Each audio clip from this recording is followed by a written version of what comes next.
Eli, Eli, shelo yigamer leolam, ha'chol ve'hayam, rishru shel hamayim, berak hashamayim, tfilat ha'adam, ha'chol ve'hayam,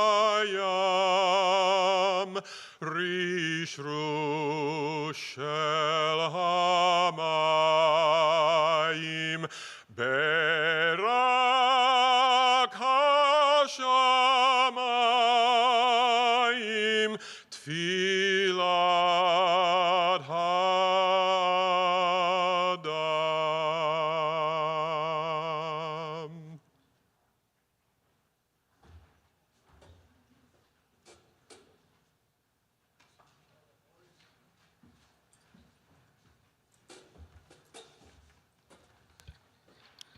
Thank you, Joel Eckhart. That was just amazing for that beautiful rendition of Eli, Eli, and for setting the tone for this evening's ceremony. Before I continue, I just want to remind people to silence their cell phones. And yes, I see people looking around. And we also request that you refrain from clapping, where this is a commemoration, so we'd rather not have any applause. I'm Dr. Amy Shapiro, and I'm here with Leo Kleiner, and we are privileged to co-chair this year's Yom HaShoah commemoration. Whether you are with us in person or virtually, it's an honor to be together with everyone again, and we welcome all of you. Today, we remember those who perished in the Shoah, and we recognize those who resisted, especially those who fought 80 years ago in the Warsaw Ghetto Uprising. As we come together, we affirm future generations and the legacy that those who survived have passed down to each and every one of us. Making this commemoration possible has been a collaborative partnership among the Milwaukee Jewish Federation, the Harry and Rose Samson Family Jewish Community Center, and the Nathan and Esther Peltz Holocaust Education Resource Center. With our insightful Yom HaShoah committee, we are proud to join together as a community again this year. Affirming life and remembering those who died is especially important. We are blessed to have a survivor community in Milwaukee who help us remember. Yet, as time marches on and that number dwindles, we grieve together for those who passed away this year. Never forget. In their memories and in the memory of the 6 million, we stop and mourn. I would now like to welcome Rabbi Taylor Pazlowski of Congregation Shalom to offer our opening prayer.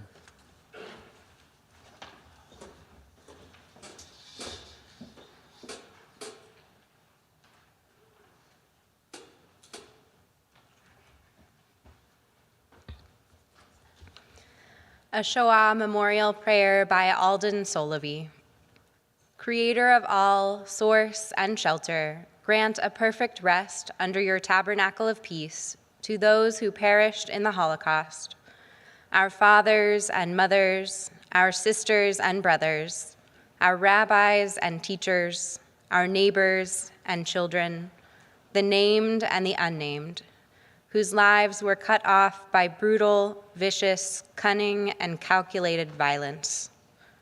May they find peace in the world to come.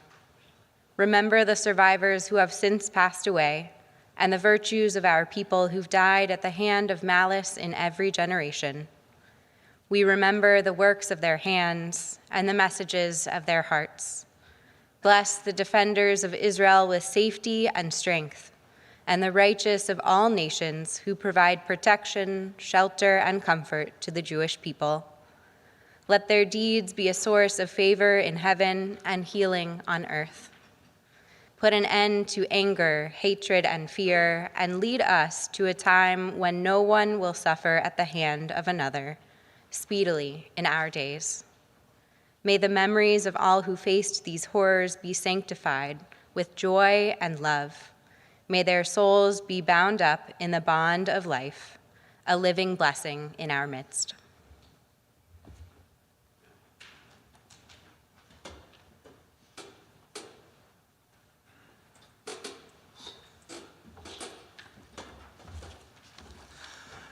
Members of our survivor community will each kindle a memorial candle in memory of family members and the collective 6 million lost in the Shoah.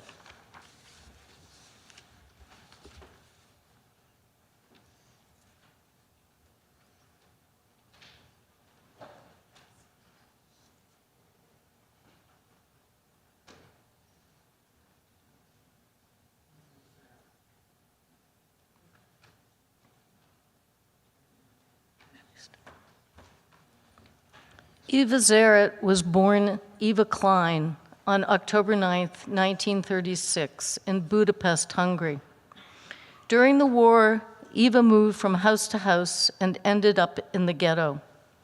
On her father's side of the family, only one cousin survived. Eva's father perished. 3/4 of her mother's family were killed. Her mother, grandmother, and one of her aunts survived. After the war, Eva was so near death that she was sent to the Carpathian Mountains to recover. The border, however, was closed soon after, and she was trapped in the Ukraine for the next 10 years. She finally returned to Budapest in 1956 and then arrived in the United States. Eva moved to Milwaukee in 1957. Werner Rickheimer was born in Karlsruhe, Germany in 1937 during the Nazi era. Werner and his family were deported by the Nazis to France, where they spent 3 years in concentration camps. Werner and his sister were freed through a rescue operation and came to Milwaukee in 1947, where their aunt and uncle raised them with much love. Werner graduated from Marquette University School of Dentistry in 1962. For 2 years, he practiced dentistry in the United States Army and then worked in private practice for 52 years until retiring in 2015. Werner and his wife Carol are the proud parents of 4 wonderful children. Edith Herzenson Pump is the daughter of Mendel and Ellen Chaya Herzenson. Her parents were forced to flee their homeland of Poland because of the Nazis. Edith was born while her parents were in hiding in Uzbekistan, an area of Asia with harsh living conditions and hardly a suitable place to raise a child. Edith's parents lost their own parents, their siblings, as well as their cousins in the Holocaust. Edith and her parents were the only family members to survive. After the war, she and her parents were transported to a displaced persons camp in Germany, where her parents had 2 more children. Albert Bieder was born June 13, 1928, in Kovno, Lithuania, one of 6 children, a poor but happy family. He was 13 years old and at summer camp on June 22, 1941, when Germany invaded eastern Poland. In August 1941, Albert and his family were forced into the Kovno ghetto. Food was scarce, the winter was brutally cold, and the long hours of hard labor began. He survived camps in Riga, Stutthof, and Dachau, and a death march. Albert was liberated by the American Army on May 2, 1945. His mother and father, along with 2 sisters and a brother, perished in the Holocaust. His little sister and older brother survived and came to America. Albert came to America in December 1947 under the Orphans Act initiated by President Truman. He arrived in Milwaukee and was married in 1953. He and his wife had a wonderful life together for 67 years. Tamar Chait is lighting a candle in memory of her grandparents, Bluma and Pinchas Weinstock. Bluma was born in Radomska, Poland. At the age of 18, she was sent to the concentration camps. Bluma miraculously survived Chopinitsa, Auschwitz-Birkenau, and Bergen-Belsen, where she was liberated. Bluma lost her parents, older brother, and 2 younger sisters. 2 of her brothers survived. Pincus was born in Wolbrun, Poland. At the age of 22, he was sent to camps in Poland and Germany, including Breslau, Die Herrenfurth, and Auschwitz-Birkenau. Pincus, too, lost his parents and his sister. 3 of his brothers survived. After the war, Bluma and Pincus were reunited in Germany and moved with their young family to the United States in 1952. Danielle Sector Wagner is lighting a candle in memory of her grandparents, Aaron and Sala Midlak. Sala was born in Poland in 1924. She was the youngest of 9 children. In 1939, at age 15, she left home with her parents to escape the rumored Nazi invasion of her hometown. During the war, she was taken to a Siberian labor camp. Both of her parents died of illness shortly after their time there. She was alone by age 16 before being reunited with her surviving 2 brothers and 1 sister. Sala's 5 other siblings perished in the war. Aaron was born in Warsaw, Poland in 1918. He had 7 siblings.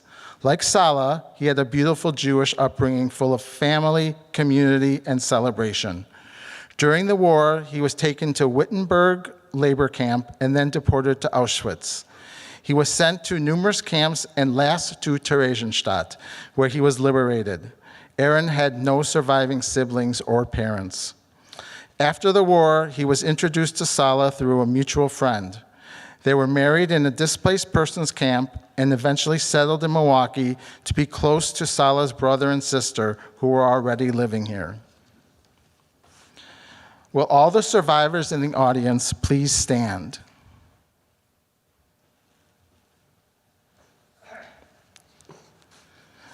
Will all of the children of survivors in the audience please stand? Will all descendants of survivors in the audience please stand? Let their presence be a testimony to life and the survival of the Jewish community. You may now sit.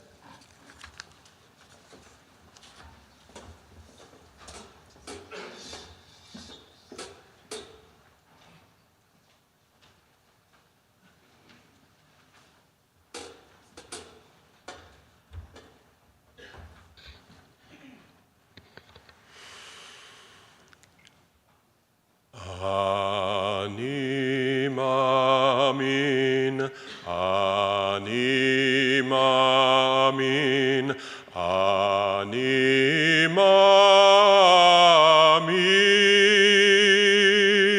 Mamin, Be'emuna Shelema,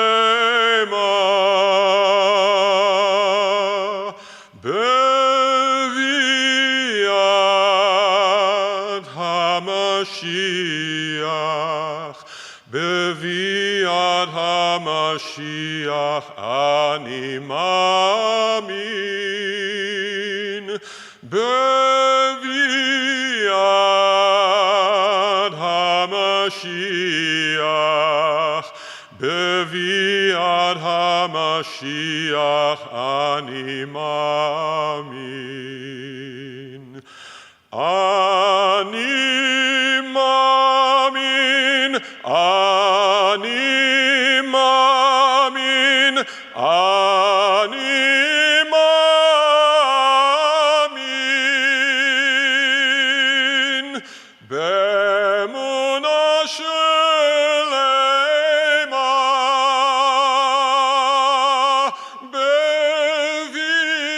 Beviat HaMashiach, Beviat HaMashiach, Ani Mamin.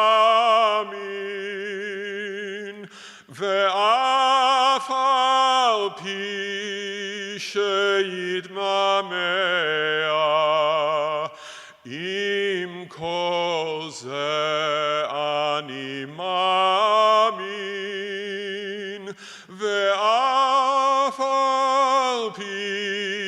שיתממע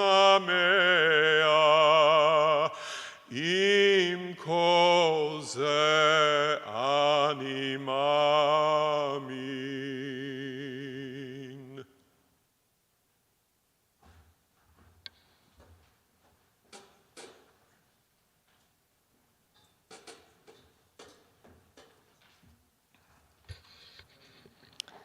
During the Holocaust, the Nazis sought to kill every Jew in Europe and to destroy every trace of Jewish identity. One aspect of that identity is Jewish languages. Historically, many Ashkenazi Jews spoke Yiddish, and many Sephardi Jews spoke Ladino. During the Holocaust, these languages were often spoken to organize resistance, and after the Holocaust, to memorialize what was lost. To honor the rich linguistic culture of the Ashkenazim and Sephardim, we are including two poems this year, one in Yiddish and one in Ladino. The first poem, the Yiddish poem, Hoffnung, or Hope, was written in the Kovna ghetto by the musician Avram Tzipkin. This poem imagines liberation and was set to music in the ghetto. Tzipkin survived the Holocaust and later immigrated to the United States. Stephen Russick, a distinguished member of the Yom HaShoah Planning Committee, will recite this poem in Yiddish, which is also included in your programs. An English translation will be provided on the screen.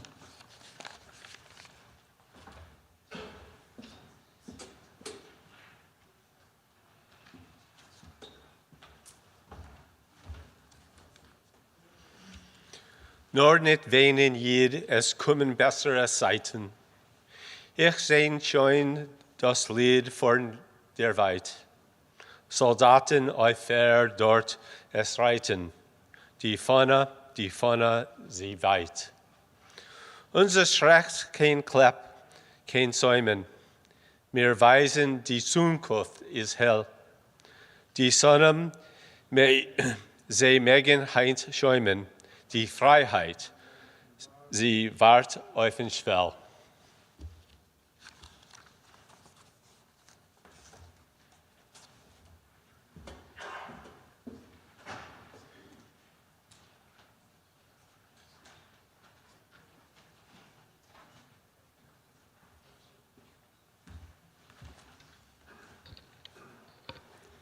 Good evening, everyone. I'm Samantha Abramson, Executive Director of the Nathan and Esther Peltz Holocaust Education Resource Center. And on behalf of our entire committee, I thank you all for braving the winter weather and coming out here tonight. I am so grateful to all of you for being here. I'm especially grateful for our community's Holocaust survivors. I've learned something from every single one of you, and I am so honored to be part of your community. And I'm so grateful for everything you give ours. I'm also grateful to the leadership of this committee, including Amy and Leo, and the staff and professional leadership of the Milwaukee Jewish Federation, the Holocaust Education Resource Center, and the Jewish Community Center. Tonight marks the first time since 2019 that we are able to host an in-person speaker for Yom HaShoah. The pandemic took a lot away from us, and we are so excited to be able to bring this back to our community. I am honored to introduce, straight from New Jersey today, our guest speaker, Claire Boren, a child Holocaust survivor originally from Poland, who was only 4 years old when she and her mother went into hiding. Earlier this evening, I had the privilege to moderate a session with Claire and the Federation's Teen Philanthropy Board. The teens had an opportunity to have a conversation with Claire and ask her really anything, and then they did. They asked really wonderful questions about Claire's experience. And the students had such strong reactions to Claire's story of humanity, of resilience, and hope. As a professional artist whose work is regularly exhibited in galleries, Claire has recorded the memory of the Holocaust through the visual arts. Artworks titled Public Hanging, Home, Central Park Jogger in the Polish Woods may initially seem too abstract for someone without the knowledge of Claire's life to understand the Holocaust connection. Yet when we further analyze her work, we unearth richly layered history and a story that is rooted profoundly in Holocaust memory. Tonight, we're going to learn from Claire how she survived the Holocaust and how her experiences and the memories she has from the Holocaust continue to shape both her artwork and her commitment to educating the next generation of students and adults through her work with the Center for Holocaust, Human Rights, and Genocide Education. And without further ado, I introduce Claire.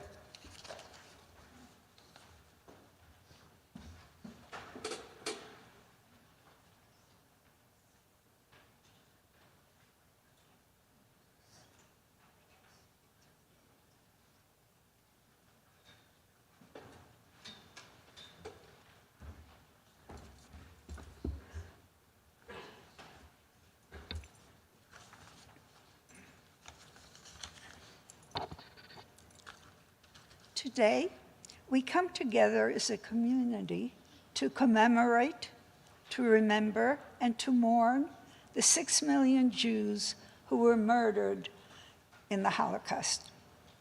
When I came to the United States,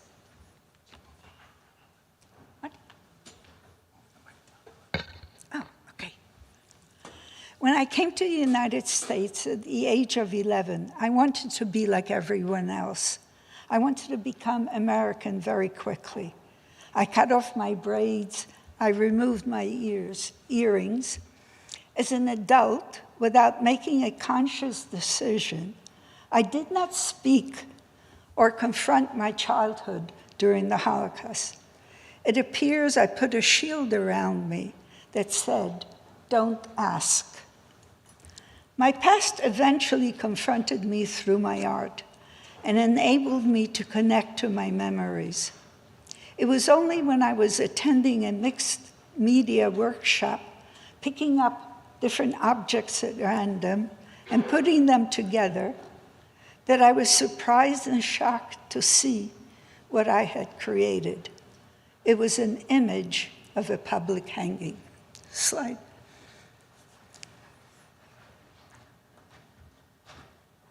This is the image. It seems somewhat abstracted, but I realized that that's what it was. It was my interpretation of a public hanging I had witnessed.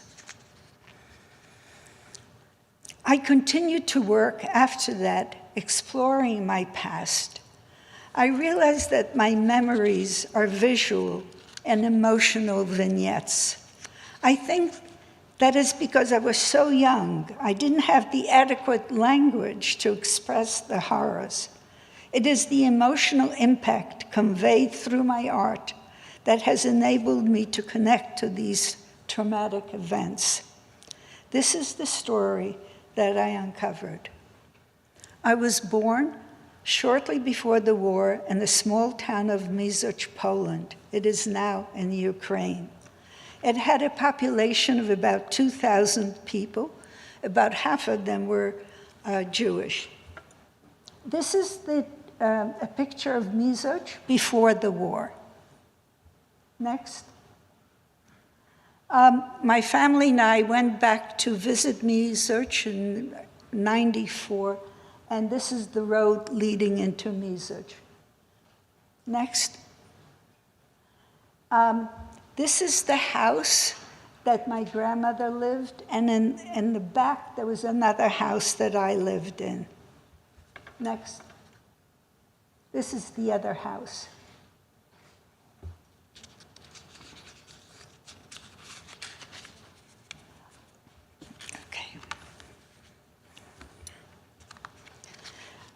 So I lived in one house with my mother and father. In the other house lived my grandmother and some uncles. In the spring of '42, when I was 5, we were put in a ghetto. While my memories of that time, dates, and chronology are vague, certain events are etched indelibly into my brain. A memory. My dog Rex, my constant companion, is taken by a German soldier. For me, that was the reality of the war. I am standing by a window looking out, somehow knowing that I'm not supposed to be there, and I witness a public hanging. A man is hanging with a sign on his chest. Sometimes I doubt my memories, but my memory of the hanging has been confirmed by an image I found of a man who was hung with a sign on his chest proclaiming that he had disobeyed an order. During this time, people escaping from other towns were beginning to tell of the killings and deportations. My father therefore arranged for us to be hidden for the duration of the war with a Christian family. One day, this man came to tell us that we should leave. For some reason, my father couldn't go, but this man insisted that we leave. So we left. Another vivid image. We're walking in a field. My father lifts me up and kisses me goodbye. It was the last time that I saw him. The very next day, October 13th, 1942, was the roundup in our town. After cordoning off the Mizuch ghetto, the Ukrainian and German police forced all the Jews to assemble in the marketplace. From there, they marched them to the killing site. The killing squad shot men, women, and children, one by one. And on October 14th, 1942, the Jewish community of Mizuch that had existed for 300 years ceased to exist. This is a picture that was taken during the killing. And you can see this image. It was even on the internet. Everybody was marched, but in this image, the people are still clothed. They made everybody take off their clothes, and they were shot. So 1,500 Jews were killed in 2 days.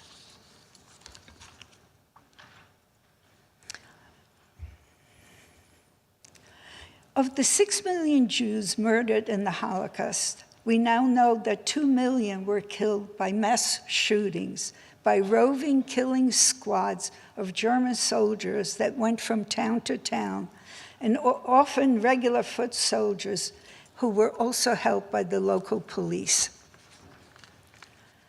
So my mother and I stayed with this family for a little bit, and even though they were supposed to keep us, at one point they told us we had to leave. So we left.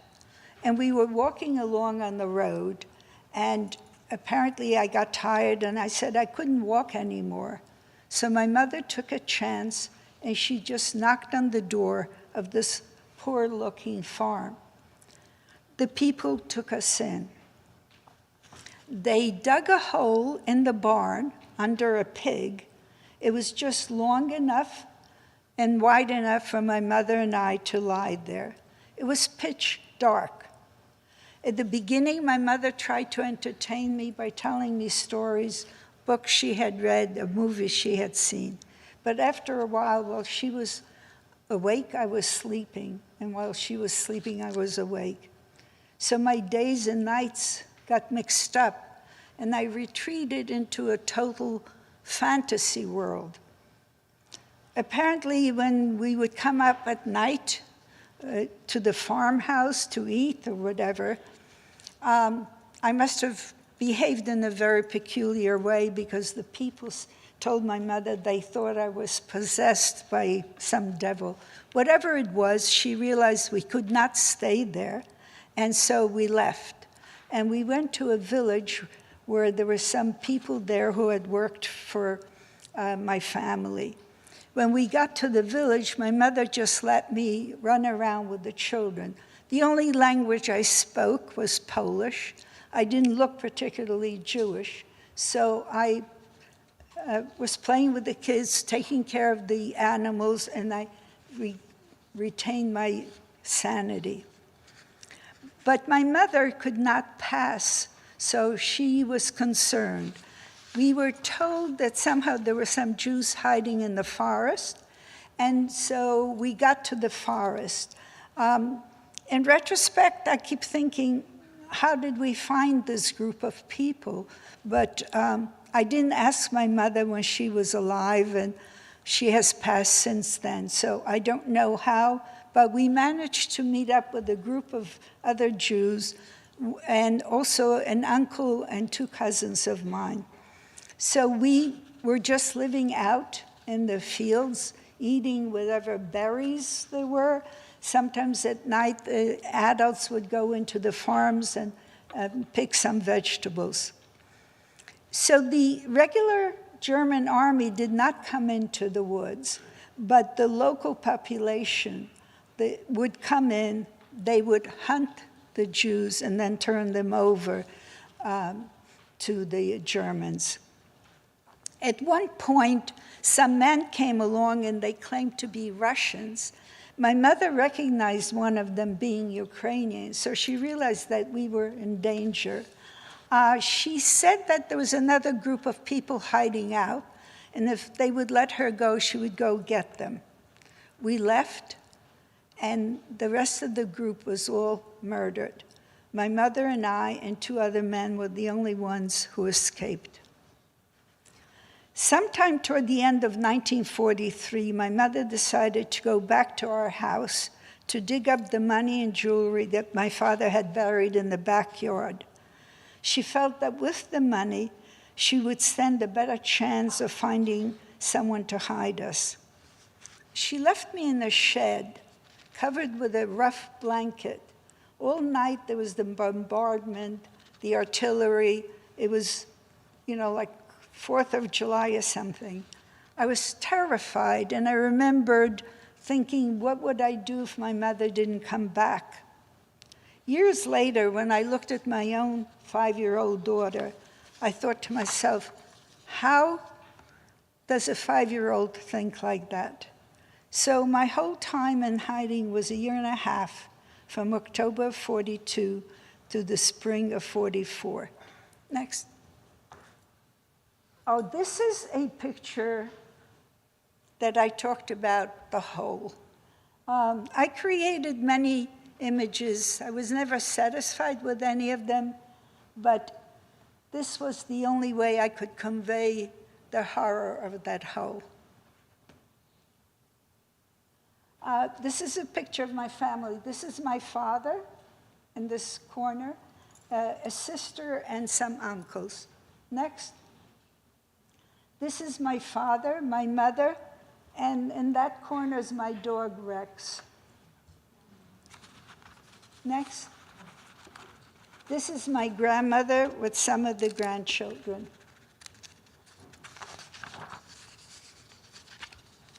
This is a picture earlier on, the woman holding the baby, that's me. The young girl right in front of my mother, she was a cousin of mine. She was the only one out of the whole family that survived. My father was one of 9 siblings. Her father was the oldest. Next. This is another picture of my father. This is in that corner with the ribbon is the young girl that was the cousin had lived with us who was murdered in the woods. Okay, so I'll come to a close with that. So we were when the Russians came back into the area, we were in Russia, and at some point my mother remarried someone from our town. And from Russia we went to Poland, and from Poland we went to Germany. And we were in Germany, we were in a DP camp, a displaced persons camp. And in the displaced persons camp, the children all belonged to different parties, the Shomer Tzari or the Beitar. So this is a picture of me with Jabotinsky and our little uniforms belonging to the thing. Okay. This is a class in the DP camp. So all the children spoke different languages. So there were some emissaries from Palestine came, and they set up all the schools. Everything was in Hebrew, because we all spoke different languages anyway. We'll go through these quickly. This is, okay, so my mother had remarried and my sister was born in the displaced persons camp. And that's a picture of her. This is when we were coming over to the United States. Okay, no more of the pictures. So, how does the rise of anti-Semitism affect us today? There's been a tremendous rise in anti-Semitism, the highest since the ADL started keeping records. Every Jewish institution, every synagogue needs to go through active shooter training and preparation. During Jewish holidays, synagogues have to hire armed guards. Jewish institutions put in bulletproof glass. But there is another chapter to my story. During the war, the Ukrainians murdered the most Jews next to the Germans. The Ukraine of today is very different. Before the current war is a totally different country. They've elected a Jewish president. Change is possible, but change will not come just by listening to me.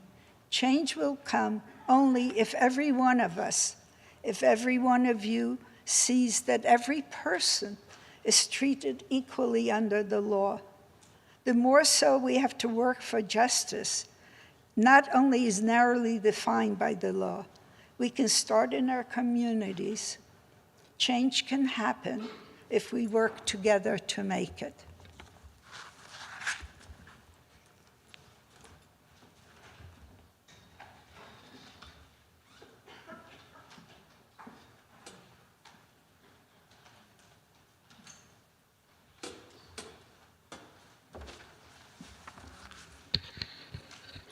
Each year, we invite a member of our interfaith community to offer a few words. When we partner with our brothers and sisters of different faiths, we are stronger. When we learn, study, dialogue, and educate, we break down the barriers that separate us. Please welcome Reverend J.C. Mitchell of the Interfaith Conference of Greater Milwaukee.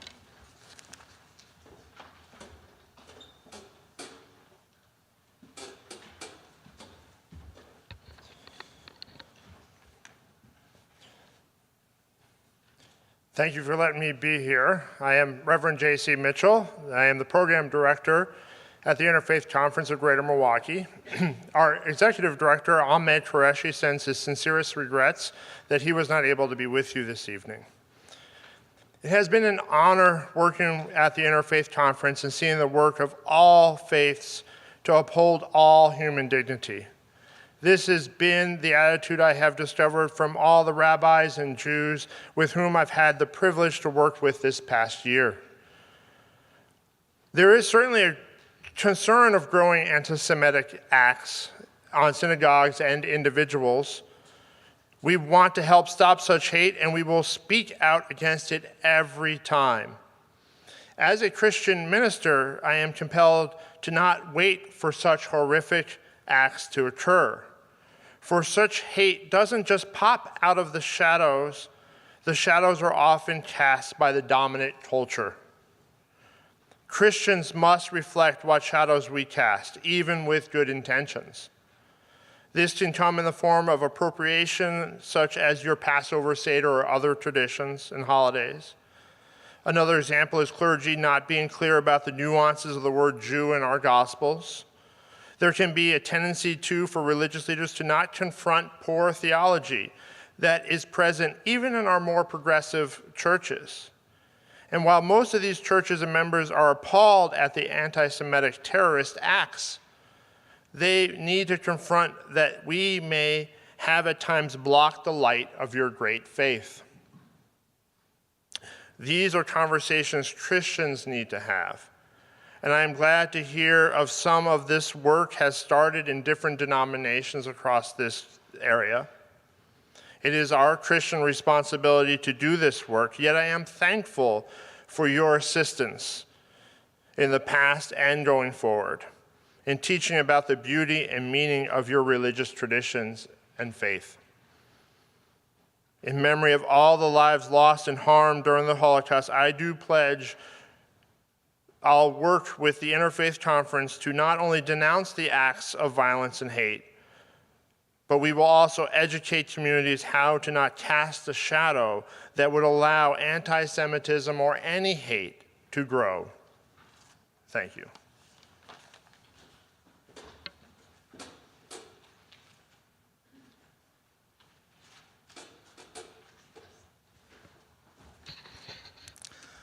The Sephardic poem, O mis hermanos, or O my brethren, was partly written in honor of David Taralabas' family. Taralabas had moved to Baghdad for work before World War II. His letters to his family in Greece were returned and stamped with, moved to Krakow, address unknown. David's mother, father, 2 brothers, sister-in-law, and niece perished in the Holocaust.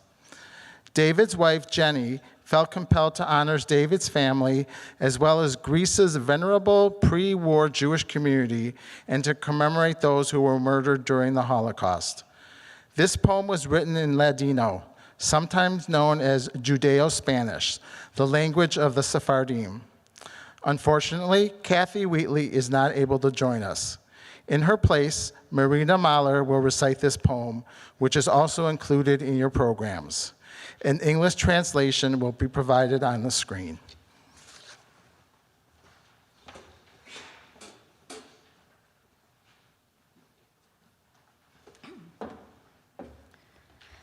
Oh, mis hermanos, cómo se fueron, oh, mis hermanos, hermanos en Grecia, de Salónica y de Laresa y de Caballo, de Zante y Rodes y de la Drama, y de Atena y Comotino, y de las islas de Grecia.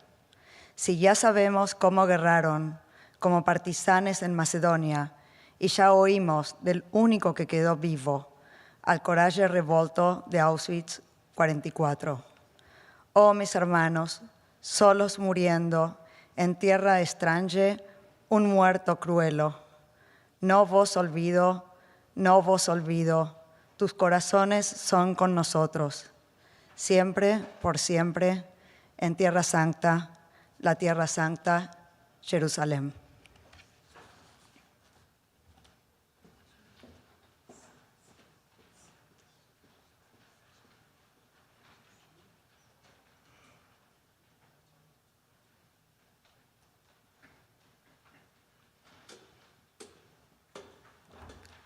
Please rise for the Kel Male.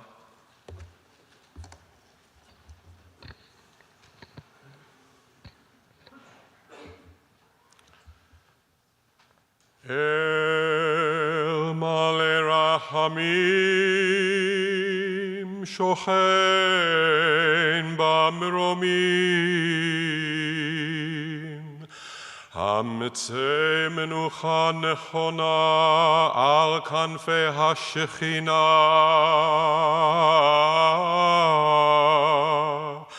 B'ma'alot Kedoshim Utehorim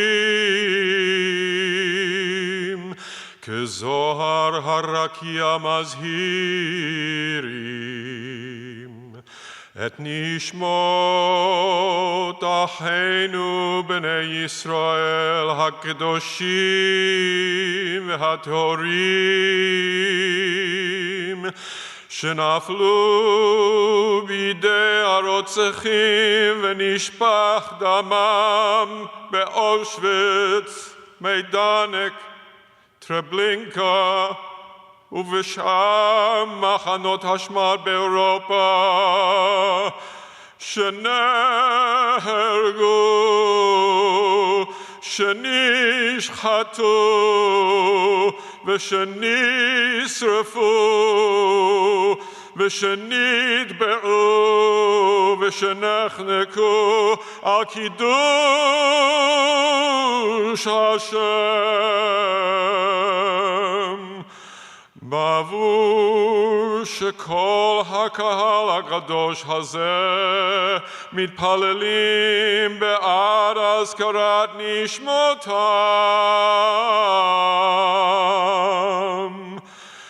בגן עדן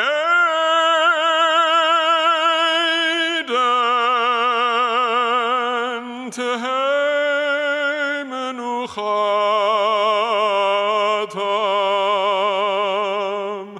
לכן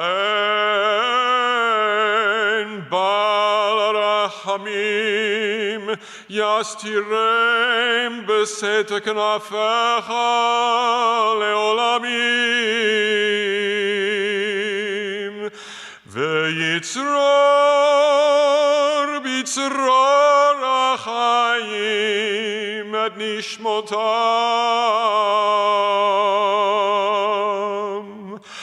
אדוני הוא נחלתם, וינוחו על משכבותם בשלום, ונאמר אמן.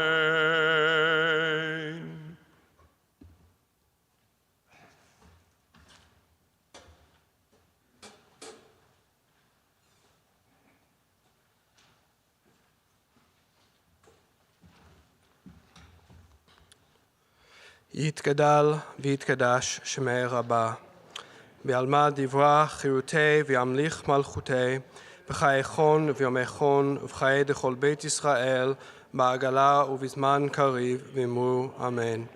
יהי שמי רבה מברך לעולם ולעולמי עלמיה, יתברך וישתבח ויתפאר ויתרומם ויתנשא, ויתהדר ויתעלה ויתהלל שמי דקודשה בריחו. לאלה מן כל ברכתה ושירתך, תושבחתה ונחמתה, דאמירן ברמה ואמרו אמן. יהי שלמה רבה מן שמיה, וחיים עלינו ועל כל ישראל, ואמרו אמן. עושה שלום במרומיו, הוא יעשה שלום עלינו ועל כל ישראל, ואמרו אמן.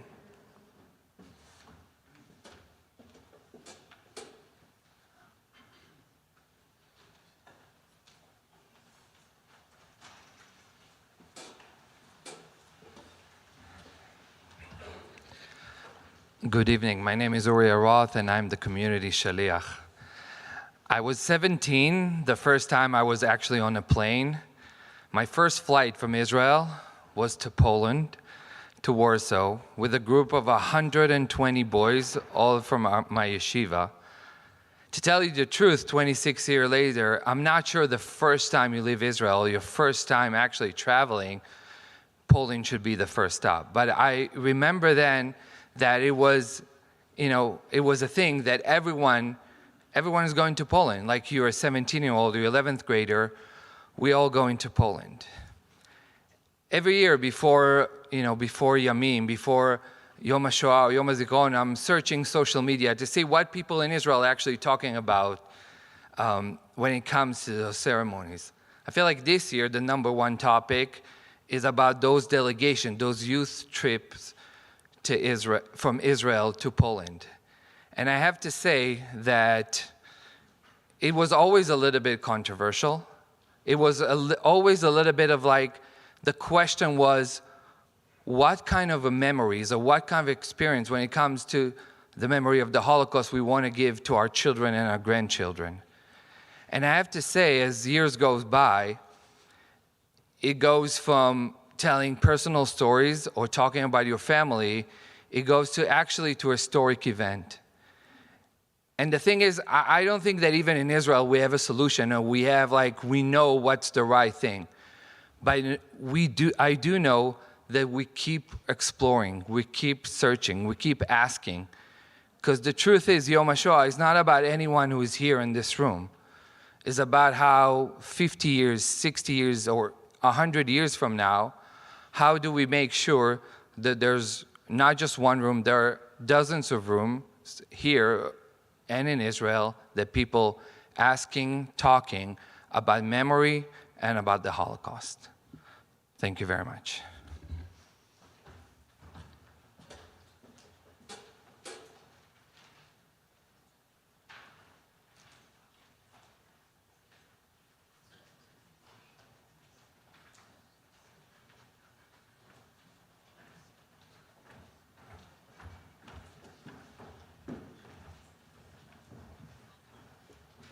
please rise for the Hatikva.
The words of Hatikva literally translate into the hope, and they remind us that even as we mourn and remember, we do have that hope. And I can't think of a better performer for that than the wonderful MJDS choir that we just heard from.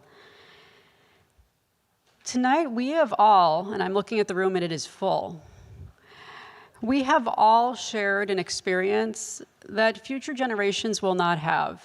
And I know we toss that term around a lot, future generations, but we're talking about the kids coming up. My daughter's 4 years old. We're talking about her generation, and we're certainly talking about her children.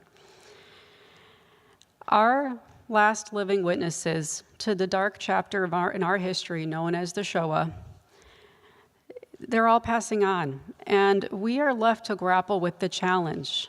How do we ensure that their memory, their stories, and their life lessons live on? With a new Holocaust education mandate in our state and rising anti-Semitism, we need these lessons now more than ever before. Fortunately, our own Jewish faith offers us the solution. L'dor vador, from generation to generation. And with this tenet of Judaism in mind, I am beyond excited to announce a new initiative currently underway at HERC. We are calling it 3G We. That is 3G WI. And 3G We is the beginning of a new chapter in how we tell the stories of the Holocaust in our community. Last year, we began this new initiative by training our first group of 7 grandchildren of survivors to share their grandparents' stories. And already, we are seeing the fruits of that labor. This spring, for the first time, those grandchildren of survivors began going into Wisconsin classrooms. And we have been overwhelmed with the positive responses those grandchildren of survivors are receiving from the students of Wisconsin who are taking these messages to heart. We have another graduating class on the way. Hopefully by this summer, they'll be ready also to join in the classrooms. And we are beyond honored to be able to continue telling these stories as our new 3G We chapter kicks off. If you are a grandchild of a survivor, or you know someone who is a grandchild of a survivor, we encourage you to visit our website, holocaustcentermilwaukee.org, where we have launched a new platform where you can join this community.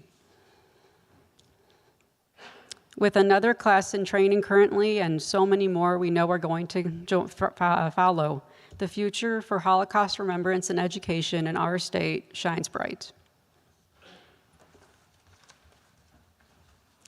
On behalf of the Yom HaShoah Committee, the Jewish Community Center, Holocaust Education Resource Center, and the Milwaukee Jewish Federation, I want to thank all of you for participating in our Yom HaShoah commemoration. A special thank you to our guest speaker, Claire Bourne, and all of the volunteers, participants, and staff who made tonight possible. We look forward to being together again next Monday, April 24th at 7 p.m. for the Yom HaZikaron commemoration, and then again on Sunday, April 30th at 2 p.m. right here at the JCC for Yom HaAtzmaut and the Walk for Israel. I want to thank you all for coming tonight. May the memories of the righteous always be for a blessing.